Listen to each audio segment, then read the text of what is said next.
మాజీ మంత్రి హరీష్ రావుపై TPCC chief Mahesh Kumar Goud fire అయ్యారు. గ్లోబల్ సమ్మిట్ సక్సెస్ చూడలేకనే హరీష్ రావు విమర్శలు చేస్తున్నారని మండిపడ్డారు. సీఎం రేవంత్ పాలనలో ఊహించని స్థాయిలో పెట్టుబడులు వచ్చాయని, పెట్టుబడులపై శ్వేతపత్రం విడుదల చేసే దమ్ము తమకు మాత్రమే ఉందని అన్నారు. ఫ్యూచర్ సిటీ భవిష్యత్తులో గొప్పగా ఉంటుందని చెప్పారు మహేష్ గౌడ్.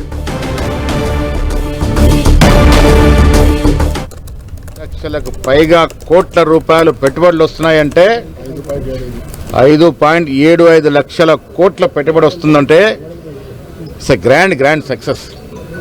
దాన్ని జీర్ణించుకోలేక హరీష్ రావు గారు ఏదేదో మాట్లాడుతూ ఉన్నారు. హరీష్ రావు గారిని సూటిగా అడుగుతా ఉన్నాను, 10 ఏళ్ళు మీరు రాజ్యం ఏలినారు.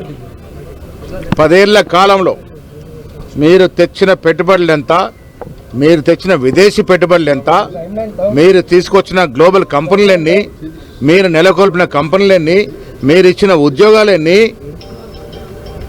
ఇవన్నీ కూడా లెక్కేసుకుంటే బొక్కలు ఇరుగుతాయి. 10 ఏళ్ళు మీరు ఒక విజన్ లేకుండా శుద్ధిలేని సంసారం నడిపారు మీరు, కేసీఆర్ గారు, కేటీఆర్ గారు. ఇవాళ దూరదృష్టితో ఒక విజన్ ముఖ్యమంత్రి ఇన్ని లక్షల కోట్ల పెట్టుబడులకి ఆస్కారం కలిగే విధంగా గ్లోబల్ సమ్మిట్ నిర్వహిస్తే కడుపు మంటతో మాట్లాడుతూ ఉన్నారు.